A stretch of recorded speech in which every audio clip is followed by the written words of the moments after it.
Hi, I'm Jacob Alpern. This is Brian Cooley from Cnet. Hey, Jacob. So, what do you do exactly? I'm editor-at-large at Cnet, and that means that I cover a lot of things that don't fit together necessarily. So we use that term to say, does some of this, does some of that, does some of that. But the one that I'm really passionate about is technology in cars, because unlike you, I'm old enough to remember when cars had no tech in them. They had just radios, and it's cool to see what they have now. Yeah, so about that, what's really up with the connected cars? Because I know they're sort of new. Yeah, they are really new, and you know this. A few of the people that are into technology know this, but most car buyers don't realize that apps in the dashboard are the new thing. And there are probably 5 or 6 major car makers now that have apps in the dash. The idea for our viewers that don't know what this means is connected cars have an internet-connected dashboard. And these kinds of apps mean you can have Facebook updates on the dash, Twitter updates, you can do Google search on the dash, and then when you find what you want, you can say, take me there, so it can tie to navigation. It's kind of like all the stuff you have on your smartphone can now operate in the car pretty seamlessly.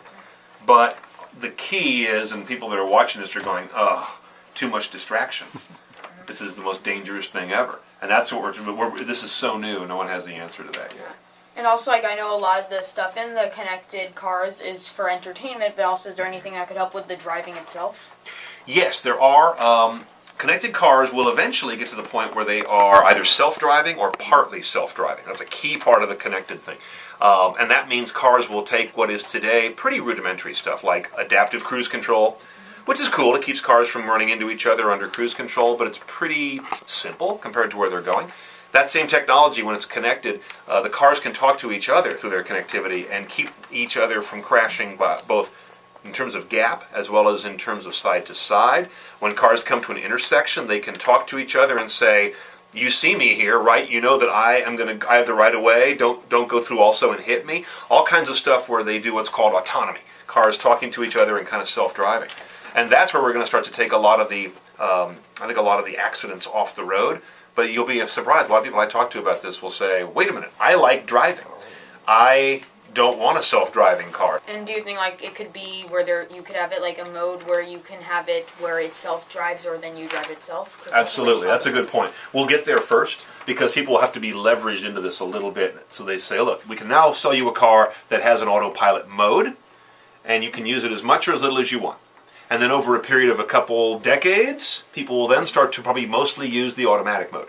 Like automatic transmissions weren't popular for a long time decades ago. Now it's all anybody buys. Yeah, and I know Google, didn't they already make a self-driving Prius? Yeah, they have a small fleet of those actually. They're right down the road here in Mountain View, California. And the great story about that is they have, I forget what the numbers are. I think they might have 1 million miles collective of those cars driven so far. It's 500,000, some huge number.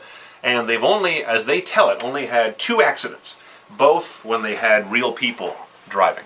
The cars themselves have reportedly never had an issue with actual collisions themselves. So that shows you that when a computer is driving, it does a really good job for 2 major reasons. One, computers don't get bored. Their attention is always focused. So if you tell a computer, drive this car, it never gets distracted or bored, which humans do. And secondly, computers have really fast reactions that you and I don't have. That's the difference between hitting someone and not in many cases. The driver assistance stuff, do you think there's any new ones that are probably going to come that are going to be really huge? I think you're going to see a big growth in self-parking, which seems kind of simple. I mean, it's not that hard to park, and if you get it wrong, you just try it again. It's not like it's life-saving or anything, but a lot of people stress a lot about parking. They get real nervous about parking. So I think the self-parking technology could be really popular with people who are willing to pay for that.